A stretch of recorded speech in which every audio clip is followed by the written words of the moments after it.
Gran placer, gran honor vernos nueva vez en este tu canal Palabras de Vida en la Crisis.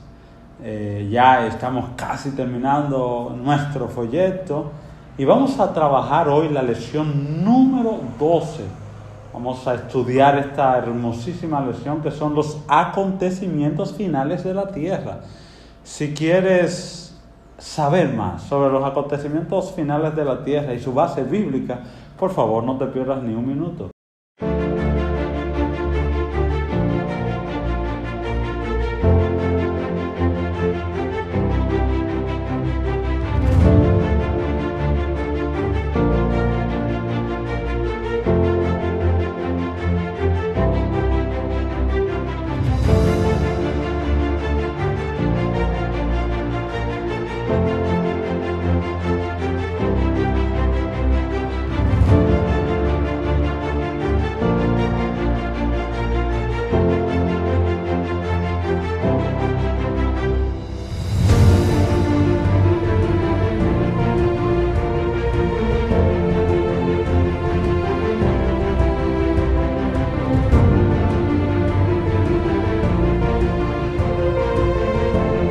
Aquí estamos llegando ya al final del material, el conflicto. Y de verdad que ha sido de mucha bendición, por lo menos para nosotros, compartir con ustedes este material. Y ya una lección muy interesante vamos a estar analizando sobre los acontecimientos finales de la tierra. Pero antes te invitamos a que te suscribas, compartas y también ores por nosotros. Y que también nos acompañe antes de iniciar con una oración. Oremos. Padre que está en los cielos, ante ti estamos porque te necesitamos, especialmente en el momento de abrir tu palabra. En el nombre de Jesús. Amén. Amén. Y el texto para memorizar, un texto bastante conocido, y es: compra la verdad y no la vendas. Adquiere sabiduría, disciplina e inteligencia. Proverbios capítulo 23, verso 23. Y repito, compra la verdad y no la vendas. Adquiere sabiduría, disciplina e inteligencia. Proverbios capítulo 23, verso 23. ¿Qué correlación debería tener este texto de compra la verdad y no la venda, adquiera disciplina y sabiduría e inteligencia con los acontecimientos finales de la tierra? Bueno, al principio el texto dice compra la verdad, o sea, la Biblia, el libro Apocalipsis, el libro de Oseas y Ezequiel, que se van a estar tocando durante esta semana, habla de los eventos finales y son los que hablan la verdad. O sea, vender la verdad no se refiere al tema del aspecto económico, sino a la displicencia de la vida de manera específica. Por eso lo relaciona al asunto de la sabiduría, la disciplina y la inteligencia, que son tres aspectos de la vida humana que tienen que ver con lo que tú vives o con lo que tú quieres alcanzar. Entonces, quien está consciente de una verdad, a esa verdad le añade esos elementos que la hacen fuerte, la solidifican y la integran a la vida de manera específica. Perfecto. Los acontecimientos finales de la tierra. La lección del sábado, de manera concreta, habla bastante bien sobre lo que es el propósito de la vida, la muerte, la resurrección y el ministerio de Cristo en el santuario celestial. Es llevarnos a casa. Correcto. Y es tan interesante esa cita de testimonio para la iglesia, saber que el propósito final del Señor, y ha sido su propósito desde el principio de que el hombre cayó. Cuando el hombre cae en pecado, cuando Adán y Eva caen en pecado, el propósito de Dios es volver al Edén. Que el hombre pueda volver a casa. Y es lo que debemos entender hoy en día, que el propósito de todo lo que hacemos, el propósito de la Biblia, el propósito del espíritu de profecía, el propósito de las profecías, de los acontecimientos finales, de todo lo que Dios permea a nivel de conocimiento para este tiempo, tiene un propósito único: llevarnos a casa. Es interesante que nosotros podamos ver la perspectiva bíblica desde ahí, porque muchas veces nos concentramos en la periferia del evangelio y no en realidad el objetivo. O sea, Las profecías son importantes en los casos de los eventos finales que marcan la pauta ya de la terminación, la culminación del conflicto entre el bien y el mal. Tenemos que verlo a la perspectiva simplemente de un anuncio de algo mejor. Y no enfocarnos como que eso es el evangelio. No, eso es parte de un paquete en el que nosotros estamos, vamos a decir, comprometidos en anunciar. Porque el no decirlo, cuando no compartimos los eventos, le damos a conocer a la gente los eventos que tienen que ver con la culminación de la historia del pecado, pues fácilmente la gente puede vivir una vida sin un propósito definido. Así, sencillamente. Lealtad a Dios y a su palabra. Domingo 16 de junio estamos estudiando lealtad a Dios y a su palabra. ¿Qué implica los acontecimientos finales de la tierra y esa lealtad a Dios y a su palabra? Porque, claro, el texto de Proverbios 23 y Juan 8:32, que tiene una correlación de conoceréis la verdad y la verdad os libertará, y también Juan capítulo 17, verso 17, sobre un texto también que hace referencia sobre la palabra de Dios como la verdad y el compromiso. Esa lealtad a Dios y a su palabra y esos acontecimientos finales tendrán alguna, o sea, el que yo sea fiel a Dios y a su palabra, ¿tiene alguna incidencia sobre los eventos finales? Definitivamente, porque leal es respetar, vamos a decir en este caso, la verdad, en toda su esfera. Por ejemplo, si yo digo que el mundo se va a acabar, yo tengo que ser cónsono con eso. Tienes que vivir con lo que tengo que ser coherente, es la palabra. Total, sí. Tengo que ser coherente con lo que yo digo o con lo que la palabra de Dios establece. Por eso, y notarás que hay denominaciones, incluso grupos dentro de la iglesia, que la parte que tiene que ver con los acontecimientos finales de la tierra no lo tocan. ¿Por qué? Porque su perspectiva de vida está en otra dirección. Y que, por ejemplo, cuando se promueven los eventos finales, ya como que tú comienzas a ponerle a poner límites a muchas cosas que la humanidad hace, incluyéndonos nosotros. Claro. La lección del domingo, de manera particular, habla sobre personas que siguen fábulas. A la hora de hablar de los eventos finales, hay muchas fábulas. Hay muchas personas que teorizan y que hasta lo reinterpretan. Y hasta la parte científica, mira lo que he visto con la parte científica. Llegan a las pirámides de Egipto, ven toda la estructura, la encuentran compleja. A través del sistema científico no encuentran una lógica de cómo en aquellos tiempos se pudo haber hecho lo que se hizo. Y lo más lógico que a ellos se les ocurre es decir que los extraterrestres vinieron y ayudaron al ser humano a hacer la pirámide, y que por eso la punta da al sol, a la luna y todo eso. ¡Qué absurdo! Tan grande. Y la mayoría de ellos prefieren inventarse una pseudociencia antes de creer en la verdad, antes de creer en la palabra.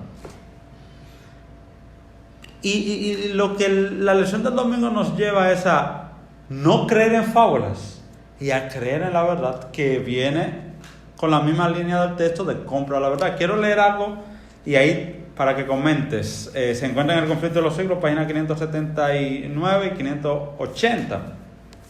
Solo los que hayan fortalecido su espíritu con las verdades de la Biblia podrán resistir en el último gran conflicto. Toda alma ha de pasar por la prueba decisiva. ¿Obedeceré a Dios antes que a los hombres? Pregunta. La hora crítica se acerca. Hemos asentado los pies en la roca de la inmutable palabra de Dios. Estamos preparados para defender firmemente los mandamientos de Dios y la fe de Jesús. Solamente los que hayan fortalecido su fe con la palabra de Dios, dice ahí Levan White, podrán resistir con las verdades que la palabra de Dios dice con respecto a los eventos finales. Es interesante que la mayoría de los hermanos, y yo doy gracias a Dios, porque por lo menos con este material, providencialmente la iglesia de un modo puede retornar otra vez a desempolvar algunas cosas. Porque la verdad es que no estamos educando a la iglesia en cuanto a lo que le espera. De hecho, no sé si recuerda una encuesta reciente que se mandó a todas las iglesias a hacer. Yo recuerdo eso fue creo que para enero, febrero de este año aquí en el país. Y muy pocos hermanos, o sea, 2 de cada 10 hermanos han escuchado, no que lo han estudiado a profundidad, que han escuchado sobre la profecía de los eventos finales. ¿Qué más? 2 de cada 10, el 20%. O sea, en la mayoría de las iglesias, esos no son temas que se comparten. La mayoría de los temas que se comparten tienen que ver con la buena vida cristiana, que no tiene nada de malo, pero cuando tú obvias la realidad del futuro por venir o inmediato que nos espera, los hermanos están totalmente, vamos a decir, son ignorantes a estas cosas. ¿Por qué? Porque muchas veces estos temas se han tomado muy al extremo, por así decir. Y no se ha puesto de relieve que simplemente son temas que nos deben ayudarnos a acercarnos más al Señor y tomar decisiones más serias en cuanto a nuestro estilo de vida como adventista del séptimo día. Y ahí entramos entonces a la parte del lunes, sellados para el cielo. Me llama la atención este título, porque cuando hablamos del sello de Dios, que hablamos de la marca de la bestia, no definimos bastante claro de para qué es que somos sellados. O sea, el sello de Dios no es algo que simplemente tú vas a recibir en el tiempo final y que cuando Jesús venga se te quite ese sello porque ya porque ya fue solo para ese espacio. El sello de Dios no es para un espacio específico de la historia. De hecho, mucha gente de la antigüedad, tú el que se salvó, tú el que está salvo, que murió en Jesús, fue sellado. Y no fue la muerte que lo selló. No. O sea, no es que si ese individuo hubiese seguido vivo, hubiese seguido sellado porque su sello es para el cielo. La Sagrada Señora dice que el sello de Dios es una afirmación en la verdad. Simple. O sea, un convencimiento profundo, consciente y verdadero de las verdades bíblicas, ¿no? Que te hacen a ti tomar un estilo de vida que ni la muerte, ni lo profundo, ni lo alto, ni lo porvenir, como dice el apóstol Pablo en Romanos 8, ninguna cosa creada podrá separarte del amor de Dios que es en Cristo. Eso es un sello, de manera que ya el enemigo sabe que con esa alma no se puede inventar. Ya esa alma se decidió definitivamente por el Señor, y aunque él lo intenta, él sabe que ya esa alma está decidida para el Señor.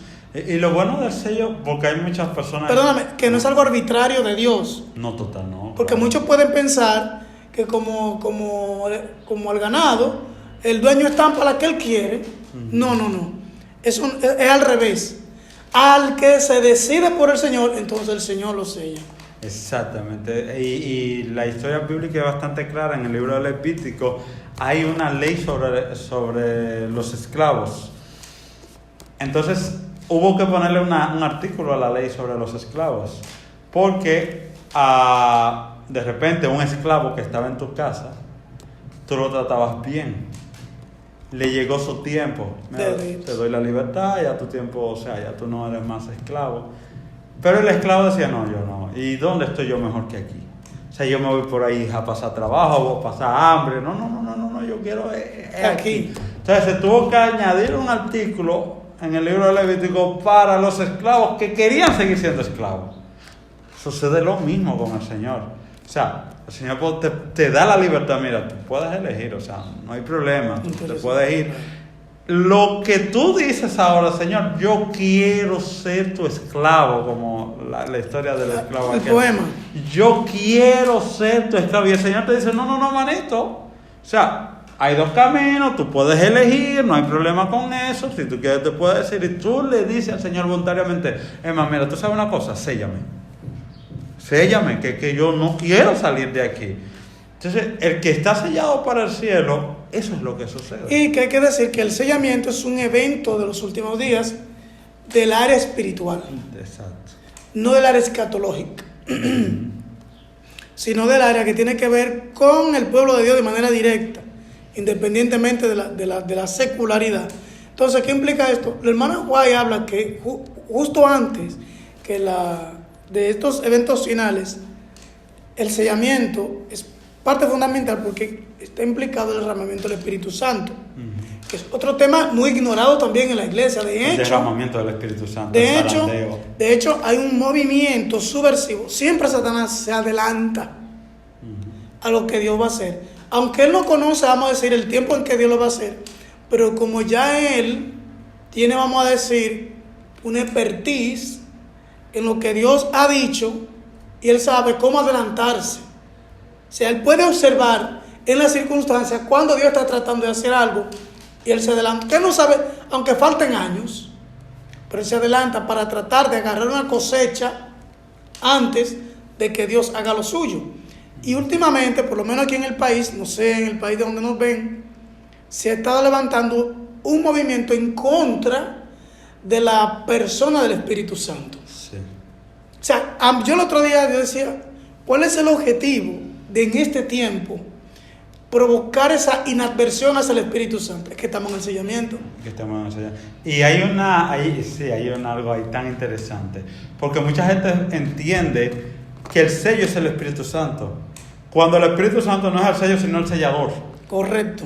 Entonces, si tú al sellador le dices, no, es que tú para mí, tú no eres el que me va a sellar. No. Entonces hay una situación interesante, porque dejarás de ser sellado, porque no reconoce al sellador. Por eso el Espíritu Santo no es algo, es alguien. Ahí es que está el asunto, porque Satanás ha disfrazado el asunto. Pero hace un tiempo vino un grupo que dice, no, el Espíritu Santo no existe. Satanás supo que eso no le dio resultado. Como que no existe, Jesús habla de él, Jesús hace esto, es mencionado en la Biblia, no puedes decir que no existe. Entonces Satanás dice, óyeme, eso no me dio resultado, lo que me va a dar resultado es yo decir que existe, pero no como una persona, sino como algo, como una cosa, como una fuerza, una energía, una tempestad, una cosa rara. Y entonces eso ahora tú ves a muchas personas que incluso se están dejando engañar porque ahora dicen, no, es que yo no digo que el Espíritu Santo no existe. Que no existe como Dios, es que no es un Dios, es que no es Dios. El Espíritu de Cristo es el Espíritu de Dios. Sí, es una fuerza que te... No, es Dios. Entonces, Satanás ha sabido cómo adelantarse.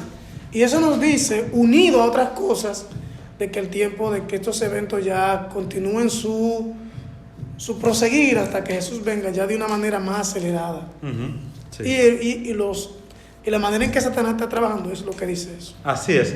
Entonces ahí entrará el tema del martes sobre a quién adoramos, que va muy relacionado con el asunto del sellados sábado para el cielo y el asunto sábado. del sábado y el domingo. Hay que ver, mira, los adventistas por mucho tiempo hemos manejado muy bien la teología de la identificación de la bestia, de la marca de la bestia y de la imagen de la bestia. Que hay que decir, y hago solo un paréntesis ahí para que continúe tu comentario, que no es algo exclusivo del adventismo, sino que ya los padres protestantes venían con esa idea. Cuando tú ves a Singros, cuando tú ves a Juan Hus, cuando tú ves a Lutero, Calvino también. Cuando tú ves a Calvino, ellos dicen, la bestia de Apocalipsis es el papado. Lo que dice el Tesalonicense, que habría de levantarse el hijo de perdición. O sea, no es algo exclusivo del adventismo, sino que ya tiene sus raíces en el protestantismo. Claro, que el adventismo le añade es el tema de la adoración en el día domingo.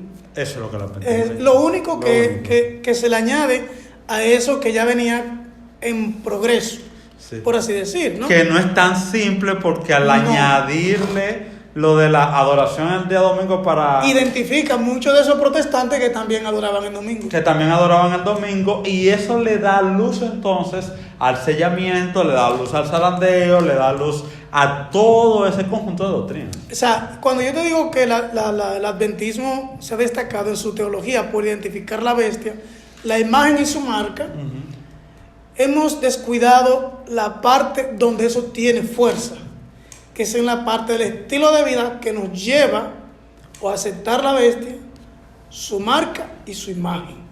Nosotros siempre hemos visto eso como desde un punto de vista muy aéreo, muy superficial. Cuando nosotros miramos la historia bíblica, por ejemplo en el caso de Israel en Egipto, cuando los días de Jesús con relación al Imperio Romano y a los judíos, como por ejemplo en los días de Jesús no había un problema con adoración de un día en el sentido de si era sábado o domingo. No, el problema era cómo y a quién.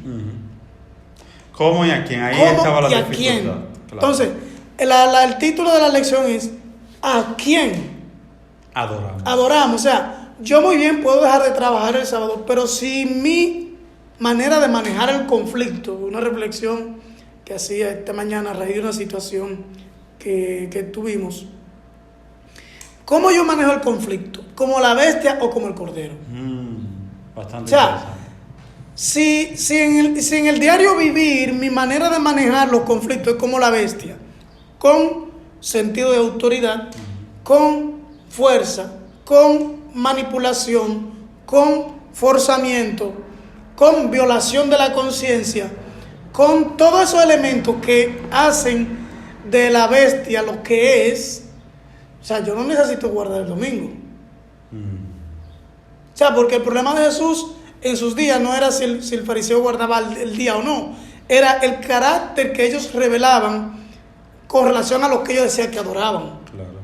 No, porque el que adora la bestia, su imagen y su marca, tiene una identidad, o sea, tiene una formación espiritual, tiene un manejo situacional que lo hace similar, ¿no? Igual a los que están del lado del Cordero.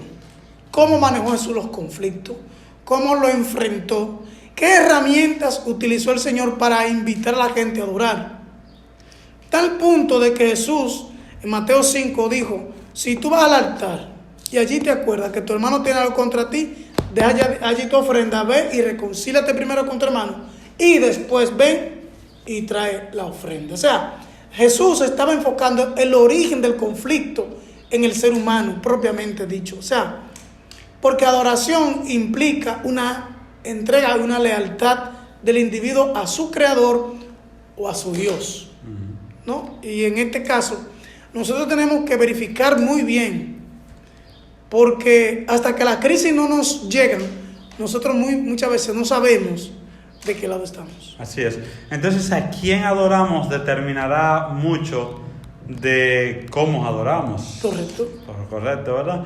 De cómo adoramos, cuál es nuestra forma de adoración, porque he visto a muchas personas denunciando a la bestia con el espíritu de la bestia. Y incoherencia total, denunciar a la bestia con el espíritu de la bestia. Pero bien, el tiempo nos traiciona. Con el miércoles, las lluvias tempranas y tardía. Interesantísimo tema. Ahí está el derramamiento del Espíritu Santo, exactamente el tema que... Pero aquí hay algunos puntos, la lección no lo destaca porque la lección está directamente enfocada, por así decir, o desarrollada a través del libro El conflicto de los siglos.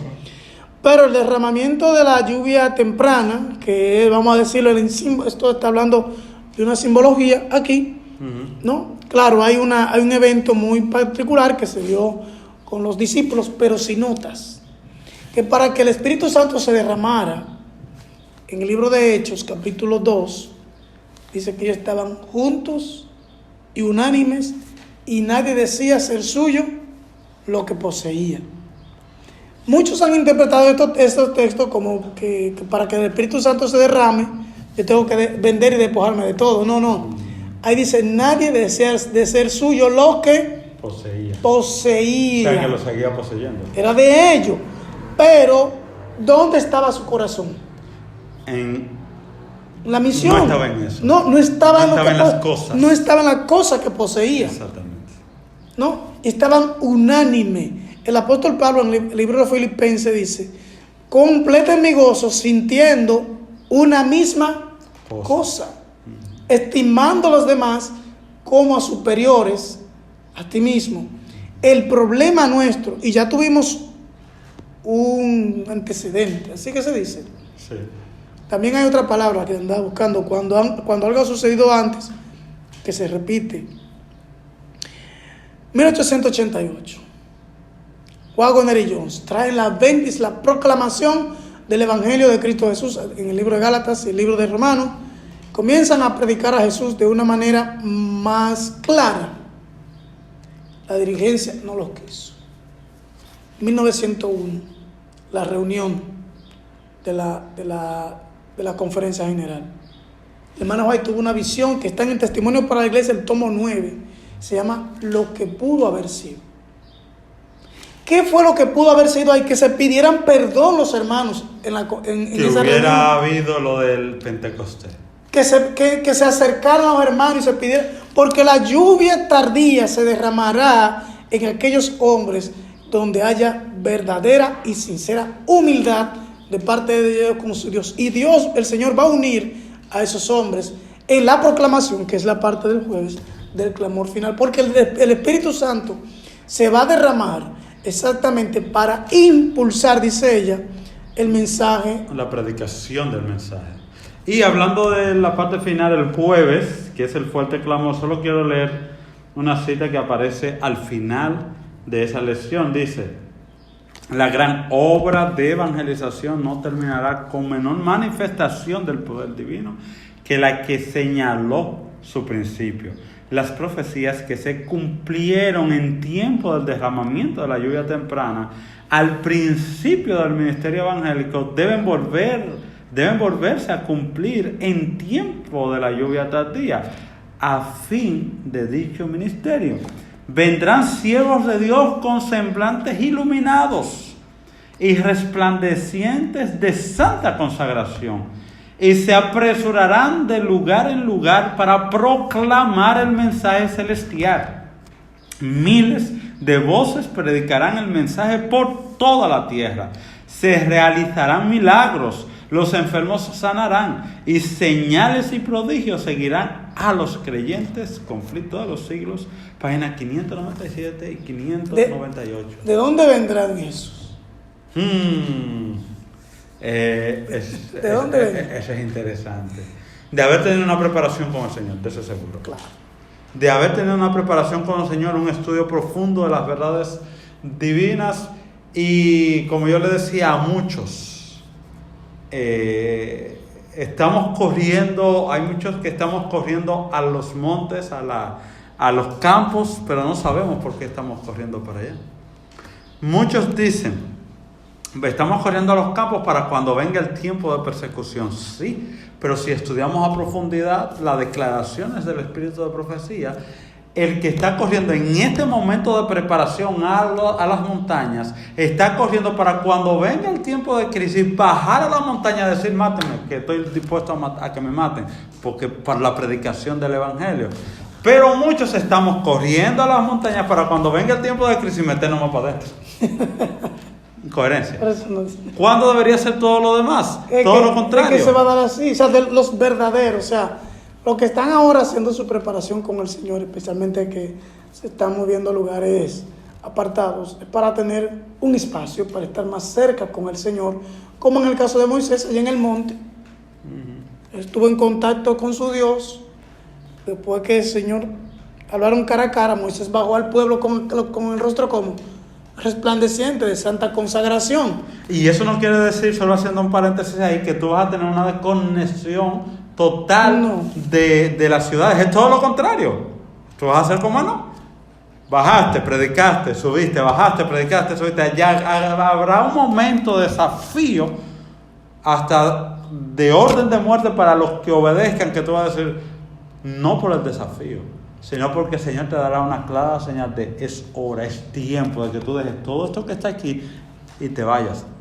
Así es. Entonces, eso es parte de todo lo que será el fuerte clamor y esperamos que nosotros todos, usted que nos está viendo y nosotros aquí, participemos de este fuerte clamor y clamemos a voz en cuello, diciendo las grandes cosas que Cristo ha hecho por nosotros y cómo Él muy prontamente vendrá a rescatarnos. Bendiciones. Dios te bendiga.